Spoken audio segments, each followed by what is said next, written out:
Hello there, and welcome back to the Brightworks and another match of Beyond All Reason, where today we are taking a look at a game that was played on the Rock Jungle. Today, going to be spawning as our blue team leader as an Armada, as a Legion commander. Apparently, this is before the Legion commander got their little texture update. If you didn't check that one out, go check out the video. The New Hotness, I believe is what that one was called. The Legion Commander got a little bit of a rework. Today, spawning as the Blue Legion Commander, representing the blue team, none other than DME Flying Duck. Gonna be playing with some of those good old-fashioned Legion units in a big old multiplayer game. So I woke up this morning, as I usually do, perusing the Beyond All Reason replays, checking out that channel, seeing what's going on, and I happened to stumble across this one that was played by, well, some familiar faces, but also quite a lot of skilled players. Yeah, so we're going to be watching some Legion gameplay while seeing what some of the better players can do with it. In the water right here, as our red team leader, a Cortex commander that's going to be going by the name of Dot. Dot, a familiar face at this point. I've casted quite a few of their games. I'm going to be playing some Cortex Navy. Don't know if we've seen Dot's Navy so far, but going to be pumping out a couple of construction boats first.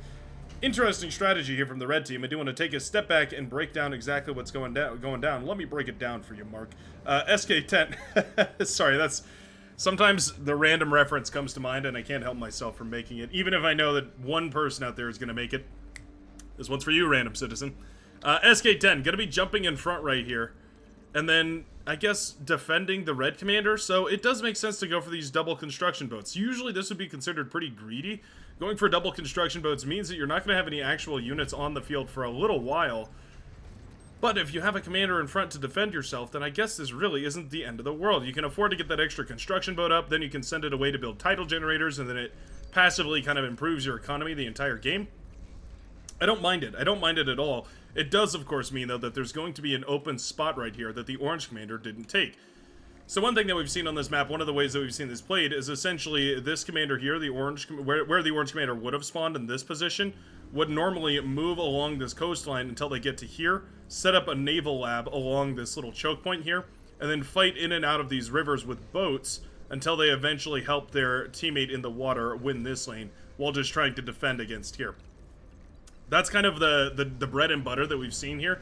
Otherwise, you're essentially going to be playing bots. Oh.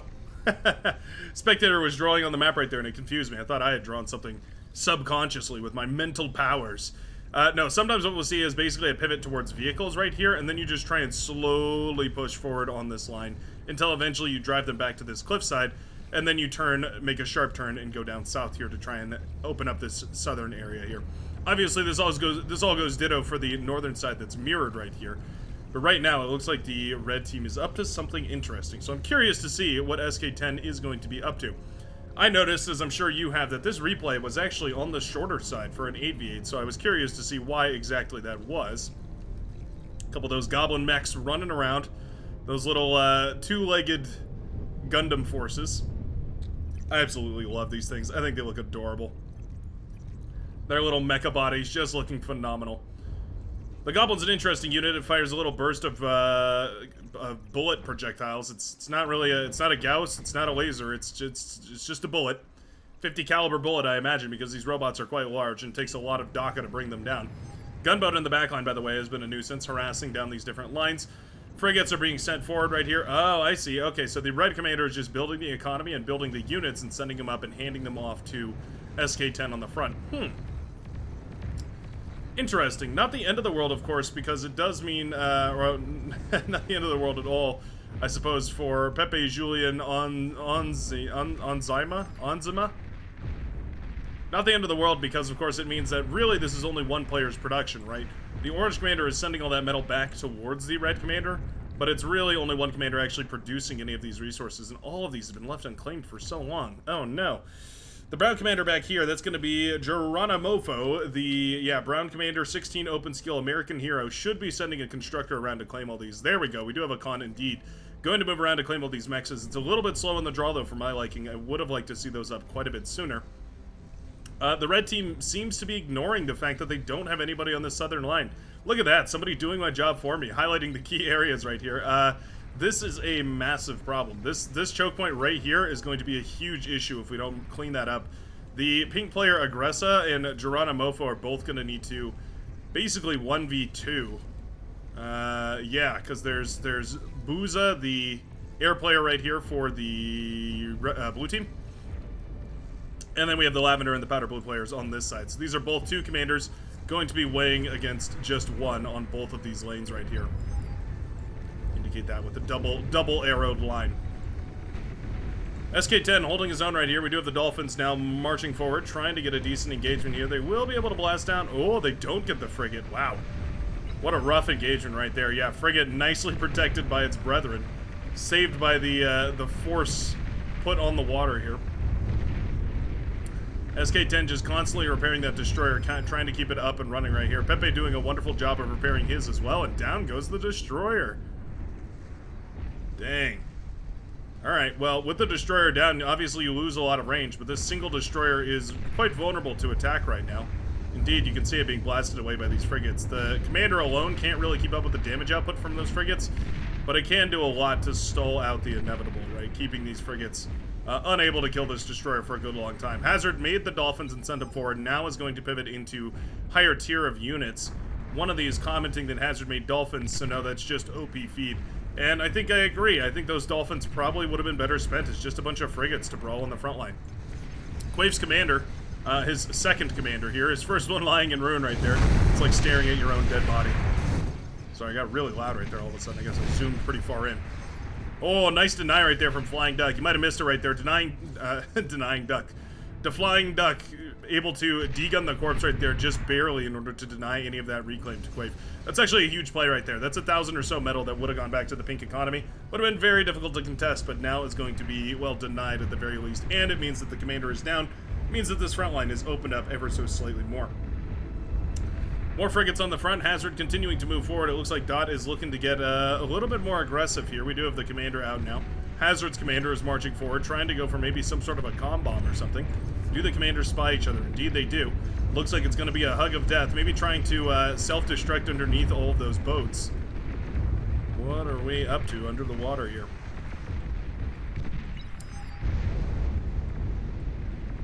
Well, wow. That... What a crazy turnaround right there. All three commanders down. The orange commander dies to a rogue depth charge that was launched. Or might have even just been a projectile, that a stray bullet that hit the commander. The green commander and red commander traded out in the midsection. Just like that, Pepe now in a phenomenal position with nearly over 3,000, 3.7 thousand metal worth of wreckage lying on the field. This has actually turned into a wonderful situation on the water. What a brutal engagement right there for the red team. They were pushing back the green forces, but they just didn't have the firepower to break it in time. Now we don't want to get over anxious here, over eager. Can't be throwing away units idly. You don't want to lose them for no reason. You don't want to lose them beyond all reason. Thank you. Thank you very much. Looks like the robots here, the air cons to reclaim some of that. Not the end of the world, of course. Share the love and whatnot, but you know, if you're gonna eat up all that metal, maybe consider upgrading your team's mexes or something. You know, do something with it. Usually best bet. Swimman pushing forward right now with a bunch of Legion bots as well. We have a whole bunch of those Karkanos, the dual medium dual weapon infantry bot. They are effectively a riot tank and a thug in the same unit. I want to say a thug. Maybe an argument can be made that they're kind of like a Centurion. They serve a similar role as the Centurion as an anti-swarm bot in the sense that their riot cannon can do a wonderful job dispersing big crowds of units. And of course by dispersing, I mean shattering into a million pieces. Dispersing the unit as well as the units. They also have that lovely riot shield that they keep up and on their head. While they have their shield up and perched, it means that they're going to take quite a bit less damage.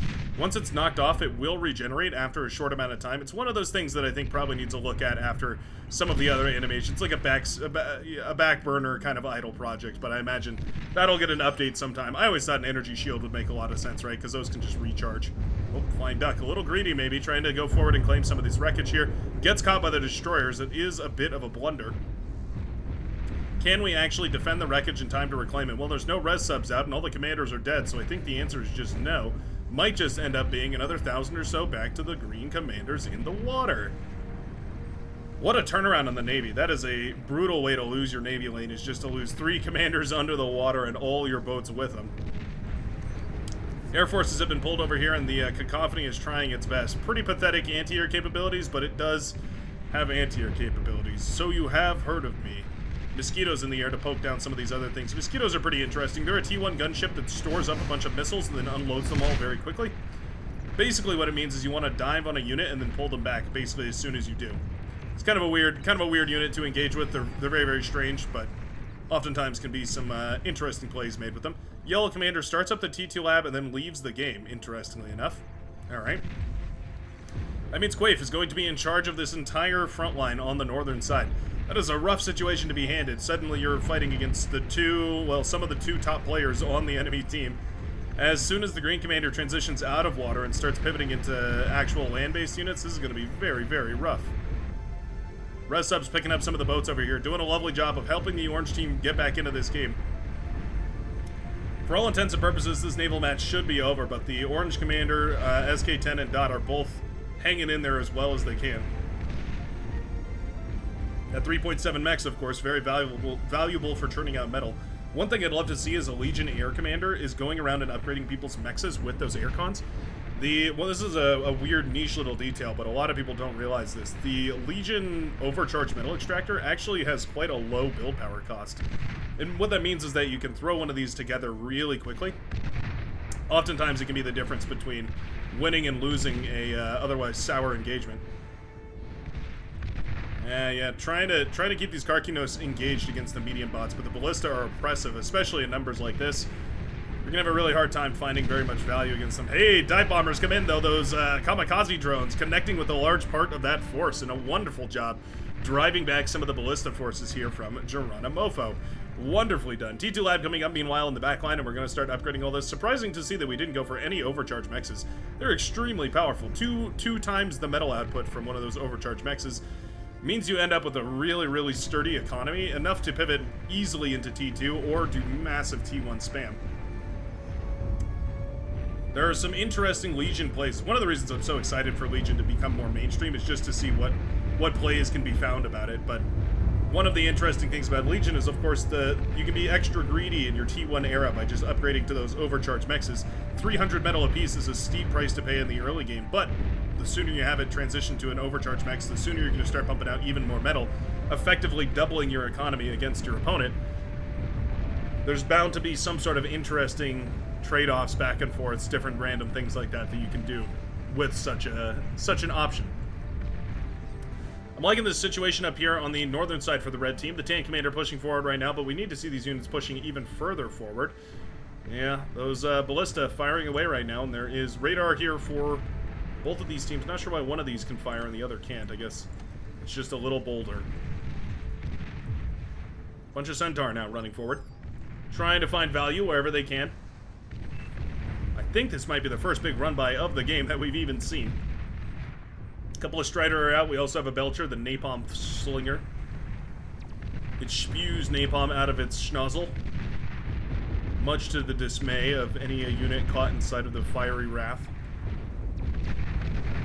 Strider out now to try and shut down the Centurion. Shurikens in the air as well to help paralyze some of them and make them easier to catch.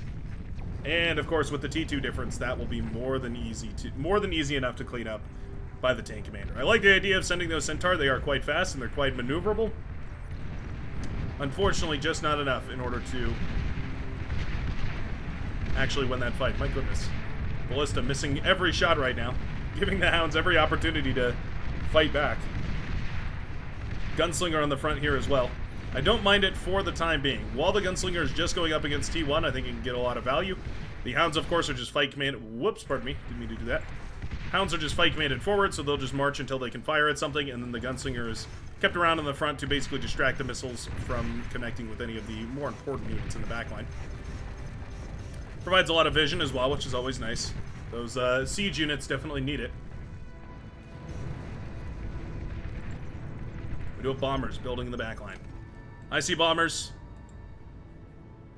I'm intrigued. The Maroon Commander, defusion, going for a couple of those whirlwind bombers.